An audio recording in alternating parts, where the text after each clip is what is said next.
নমস্কার। 2025 কেমন যাবে এই সিরিজে আজকের ভিডিওটিতে বলবো বৃশ্চিক রাশির জাতক জাতিকাদের 2025 সাল কেমন যাবে। সকলকে স্বাগত জানাই আমাদের চ্যানেলে। আপনাদের দিনটি শুভ হোক এই প্রার্থনা করে আজকের এই ভিডিওটি শুরু করছি এবং অসংখ্য ধন্যবাদ আমার প্রত্যেকটা ভিডিওতে আপনাদের সাপোর্ট দেখানোর জন্য। তো চলুন দেরি না করে ভিডিওটি শুরু করা যাক। প্রথমেই বলবো 1 জানুয়ারি 2025 থেকে এপ্রিল মাস পর্যন্ত বৃশ্চিক রাশির জাতক জাতিকাদের কেমন যাবে। তো স্বাস্থ্যের দিক থেকে বলতে গেলে কিন্তু এই সময় একটু চাপ থাকছেই। এই সময় ঠান্ডা লাগার একটা ভয় থাকছে, কফ করলে সমস্যা থাকছে, এর সাথে সাথে ব্যাক পেন, জয়েন্ট পেন এগুলো কিন্তু আপনাদের বেশ ভোগাবে। এই সময় বাড়িতে মা বা মাতৃস্থানীয় ব্যক্তি যারা রয়েছেন তাদের একটু শারীরিক অবস্থার অবনতি হতে পারে, তাই খেয়াল রাখবেন। এই সময় কিন্তু আপনার গাড়ি কেনার একটা সুবর্ণ সুযোগ আসবে, তবে বলবো এই সময় আপনি গাড়ি কেনা থেকে বিরত থাকুন, কারণ গাড়ি যদি কেনেন তাহলে কিন্তু তার উপর স্ক্র্যাচ লাগা এবং একটু খরচ হওয়ার সম্ভাবনা থাকছে। ফ্যামিলি প্ল্যানিং ছাড়া বা আনপ্ল্যান যদি কেউ কনসিভ করে চান তবে কিন্তু মিসক্যারেজের একটা চান্স এই সময় থাকছে।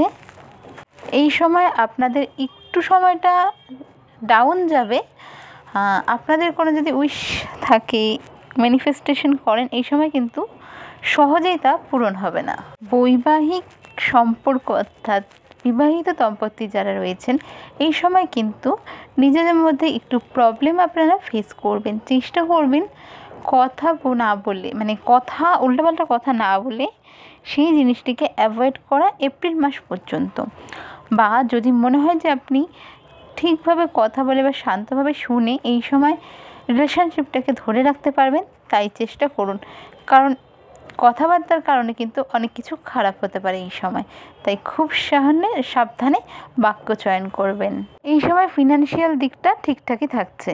যারা শিক্ষার্থী রয়েছেন বিশেষত আন্ডার গ্র্যাজুয়েশন তাদের কিন্তু পড়াশোনা আরেকটু বেশি মনোনিবেশ করতে হবে, আদারওয়াইজ মন মতন রেজাল্ট কিন্তু এই সময় হবে না। নানা দিক থেকে বাধা আসতে পারে। এর সাথে সাথে আরও কিছু বিষয় রয়েছে যেগুলির দিকে আপনাদের মনোযোগ দিতে হবে, সেটি হচ্ছে রিলেশনশিপ। তৃতীয় কোনো ব্যক্তির কিন্তু হঠাৎ করে আগমন ঘটতে পারে যা আপনাদের রিলেশনকে ছন্ন বিছন্ন করে রেখে চলে যাবে। সেই তৃতীয় ব্যক্তি কিন্তু টিকবে না, কিন্তু আপনাদের রিলেশনটা মাঝখান থেকে শেষ হয়ে যাবে। সে আসবেই একটা এরকম টেন্ডেন্সি নিয়ে যে আপনাদের সম্পর্কটাকে শেষ করে দেওয়া, তাই খুব সাবধান। যারা বিজনেসের সাথে যুক্ত রয়েছেন তাদের জন্য সময়টা খুব একটা ভালো যাবে না, তো আপনারা একটু সাবধানে থাকবেন। পার্টনারশিপ বিজনেসে যারা রয়েছেন তাদের ক্ষেত্রেও বলবো সাবধানে থাকবেন। খুব একটা যে ভালো বিজনেস বা বিজনেস রিলেটেড সিচুয়েশন থাকবে সেটা কিন্তু এই সময় একটু চাপের থাকবে এপ্রিল মাস পর্যন্ত। আর এপ্রিল মাসের পরে আপনাদের কিন্তু আধ্যাত্মিক বিষয়টা যে সেটার উপর ইন্টারেস্ট বাড়বে। কোনো স্পিরিচুয়াল গুরুর সান্নিধ্যে আসতে পারেন, বা স্পিরিচুয়াল গুরু বলতে ধরুন অ্যাস্ট্রোলজার, এরকমও হতে পারে। কোনো ভালো অ্যাস্ট্রোলজার সান্নিধ্যে আসলেন, তার সাথে সাথে ধরুন আপনার কিছু প্রবলেমের জন্য আপনি অন্য কোনো স্পিরিচুয়াল গুরুর সান্নিধ্যে গেলেন, স্পিরিচুয়াল প্লেস ভ্রমণ হলো, স্পিরিচুয়ালিটির সাথে কিন্তু এপ্রিলের পরে আপনার কানেকশনটা বাড়বে। যারা চাকরিজীবী রয়েছেন তাদের তো অল্প সমস্যা থাকছেই এপ্রিল মাস পর্যন্ত। এবার এপ্রিলের পরের থেকে এপ্রিল মে মাস চাকরির ক্ষেত্রে যারা রয়েছেন তাদের সেই চাপটা থাকবে একটা চাকরির ক্ষেত্রে। তো সেটা ধরুন যার ক্ষেত্রে 80% চাপ থাকছে, কমে গিয়ে সেটা 70% 60% হলো, কিন্তু চাপ কন্টিনিউ একটা থাকবে। তবে যারা আপনি বাই বার্থ যেই স্টেটের, সেই স্টেটের বাইরে গিয়ে যদি জব করেন তাদের কিন্তু আপনার জন্য সময়টা খুব ভালো যাবে, প্রবলেমগুলো সলভ হয়ে যাবে। এর সাথে সাথে যারা বিদেশের জন্য ট্রাই করছিলেন তারা যদি বিদেশে চাকরি করেন, এবং যারা দেশের বাইরে রয়েছেন তাদের জন্য কিন্তু এপ্রিল মে মাসটা ভালো হবে। এপ্রিল মাসের পরে 29শে মার্চ যখন শনি ট্রানজিট করে নিচ্ছে তখন কিন্তু আপনাদের ঢাইয়া ছেড়ে যাচ্ছে। এরপরে কিন্তু সময়টা বেশ বেটার আসবে। তবে যেদিন ছাড়ছে তারপরেই যে হঠাৎ করে বেটার এসে যাবে সেরকম নয়, যে একবারে দিন একবারে রাত হয়ে গেল। দিন থেকে রাত হতে মাঝখানে যে সময়টা লাগে ওরকম একটা তো সময় লাগবেই। তো সেই ক্ষেত্রেই ব্যাপারগুলো আপনারা বোঝার চেষ্টা করবেন যে যারা জবের সাথে যুক্ত রয়েছেন তাদের সময়টা আস্তে আস্তে ভালোর দিকে আসবে। যারা দাম্পত্য সম্পর্কে প্রবলেম ফেস করছিলেন, প্রবলেম থাকবে তবে কিছুটা কমবে। লাভ রিলেশনে যারা ছিলেন তাদের ক্ষেত্রেও বলবো যে তারা এই সময় কিন্তু আগের যে প্রবলেমটা হয়েছিল থার্ড পার্সন নিয়ে সেটাকে বের করতে গিয়ে এই সময় এক্সকে টেনে আনবেন, মানে আপনাদের রিলেশনে আপনাদের এক্স চলে আসতে পারে। এপ্রিল মাসের পরে পরে কিন্তু দেখবেন আপনাদের বাথরুমের জিনিসগুলো খারাপ হতে থাকবে, ধরুন নল, কোনো পাইপের সমস্যা, মোটরের সমস্যা, লাইটের সমস্যা, গিজার থাকলে গিজারের সমস্যা, মানে বাথরুমের রিলেটেড জিনিসগুলো এই সময় একটু খারাপ হতে থাকবে। সঙ্গে সঙ্গে সারিয়ে নেওয়ার চেষ্টা এই সময় করবেন, নয়তো কিন্তু খারাপ ইমপ্যাক্ট দেবে আপনার বাস্তুর ওপর। সোজা ভাষায় বলতে গেলে যতক্ষণ পর্যন্ত ঢাইয়া না ছাড়ছে, এবং ঢাইয়া ছাড়ার পরেও কিছুটা সময় আপনাদের জন্য কিন্তু খুব একটা ভালো থাকছে না। আফটার এপ্রিল কনসিভ করার জন্য ভালো টাইম থাকছে, বাট বিফোর এপ্রিল কিন্তু কনসিভ করার জন্য টাইমটা ভালো না, মিসক্যারেজের চান্স থাকছে, এটা আগেই বলেছি। আফটার এপ্রিল মান্থ আপনারা ফিনান্সিয়াল গ্রোথ আপনাদের জীবনে কিন্তু লক্ষ্য করতে পারবেন। যারা জ্যোতিষচর্চার সঙ্গে যুক্ত রয়েছেন, যে কোনো ধরনের জ্যোতিষচর্চা, অকাল্ট সায়েন্স, অ্যাস্ট্রোলজি, নিউমোলজি, তন্ত্রবিদ্যা, জ্যোতিষবিদ্যা, তাদের জন্য কিন্তু এই সময়টা বেশ ভালো হতে চলেছে। এই সময় কিন্তু গাড়ি বা প্রপার্টি আপনি পারচেস করতে পারেন। যে ভালো ভালো জিনিসগুলো ঘটবে আপনার জীবনে আমি বললাম, সেগুলো সাধারণত মে মাসের শেষের থেকে জুন জুলাই মাসের দিক থেকে কিন্তু মানে একটা বেটার সময় আপনাদের শুরু হয়ে যাচ্ছে। মানে 7.5 দুঃখিত, টাইয়াটা শেষ হয়ে যাওয়ার পর কিছুটা ইমপ্যাক্ট থেকে যাচ্ছে, তারপরে যে সময়টা সেই সময় থেকে ভালো সব কিছু আপনাদের শুরু হয়ে যাচ্ছে। বৃশ্চিক রাশির জাতক জাতিকাদের ক্ষেত্রে বলবো, আপনারা যদি বেবি অ্যাডপশনের কথা ভেবে থাকেন, জানুয়ারি থেকে অক্টোবর মাস মানে পুরো 10 মাস কিন্তু অ্যাপ্লাই করবেন না, তারপরে অবশ্যই ভাবতে পারেন। আমি আবারও বলছি, জানুয়ারি থেকে অক্টোবর মাস এই 10 মাস কিন্তু অ্যাপ্লাই করবেন না। যদি করেন আপনাদের ফিউচার প্রবলেমগুলোর জন্য আপনারা নিজেরাই দায়ী থাকবেন। এবার বলবো যে অক্টোবর থেকে ডিসেম্বর মাস কেমন যাবে। তো এই সময় আপনাদের ভাগ্যের উন্নতি হবে, ফিনান্সিয়াল গ্রোথ বাড়বে, নানান রকম সোর্স পাবেন ইনকামের জন্য। ফিনান্সিয়াল গ্রোথ তো আছেই বললাম, কর্মক্ষেত্রেও অফিস পলিটিক্স যেটা ছিল সেটা আর হচ্ছে না, সেটা মানে প্রভাবটা কেটে যাচ্ছে।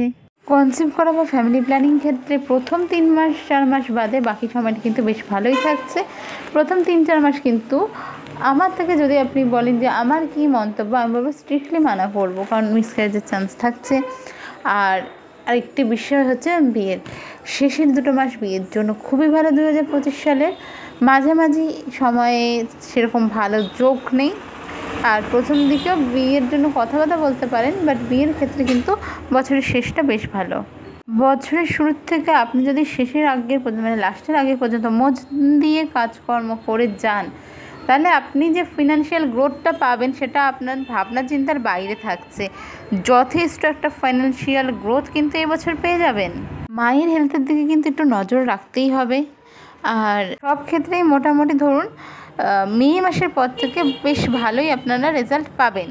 বছরের মানে যেই টাইমটাতে হচ্ছে আপনাদের ঢাইয়া চলছে ওই সময়টা একটু খারাপ যাবে, বাকি আদারওয়াইজ বাকি সময়টা কিন্তু বেশ ভালোই যাচ্ছে। তুলা রাশির মতন আপনাদের ক্ষেত্রেও একই জিনিস বলবো যে আপনারা এই রেমেডিটা অবশ্যই করুন। একটা 60 গ্রামের মানে সিলভারের 60 গ্রামের হাতি কিনুন। হাতিটা হবে আপনার বেডরুমের উত্তর পূর্ব বা উত্তর পশ্চিম দিকে কোনো এক জায়গায় হাতিটাকে রাখবেন, এবং হাতির সুর যেন উপর দিকে ওঠানো না হয়, নিচ দিকে ঝোঁকানো থাকে। এরকম একটি হাতি রেখে দেখুন, যেগুলো বললাম ওগুলো প্রবলেম থেকে আপনি কতটা তাড়াতাড়ি নিজেকে বের করে আনতে পারেন। এছাড়া প্রত্যেক মঙ্গলবার আপনি হনুমান মন্দির ভিজিট করুন এবং হনুমান চালিসা পড়ুন প্রত্যেক দিন, একবার করে হলেও মানে যদি সম্ভব হয় 2বার, আদারওয়াইজ একবার পড়ুন। প্রত্যেকটা রেমেডি কিন্তু মনে বিশ্বাস রেখে করতে হবে, তবেই কাজ দেবে, আদারওয়াইজ দেবে না। এই রেমেডিগুলো কিন্তু আপনি কন্টিনিউ জানুয়ারি থেকে এপ্রিল মাসের মধ্যে করবেন, মানে যেই সময়টা আপনাদের ডাইয়া থাকছে সেই সময়ের জন্য রেমেডি। এবার তারপরে কি করবেন, হনুমানজির রেমেডিটা আপনি প্রত্যেক দিন মানে কন্টিনিউ রাখতে পারেন। এর সাথে সাথে মহামৃত্যুঞ্জয় মন্ত্রের দিনে একবার জপ করুন। একটি ভগবদ গীতা ছোট সাইজের আপনার পার্সে ক্যারি করুন। আশা করি আপনার পার্স খালি হবে না, আর ফিনান্সিয়াল গ্রোথটা যে আছে সেটা যতটা হবে তার থেকেও বেশি বাড়বে। শনিবার করে কোনো রকম শনিদেব রিলেটেড বেগুন বা সরষের তেল, লোহার জিনিস, মাটির প্রদীপ, কালো তিল এসব জিনিস কিন্তু কিনবেন না। কাককে যদি খাওয়াতে পারেন প্রত্যেক দিন সকালে আপনার খুব ভালো। আপনার বাড়ির পাশে কাক না থাকলে রেমেডি করার দরকার নেই এই রেমেডিটি।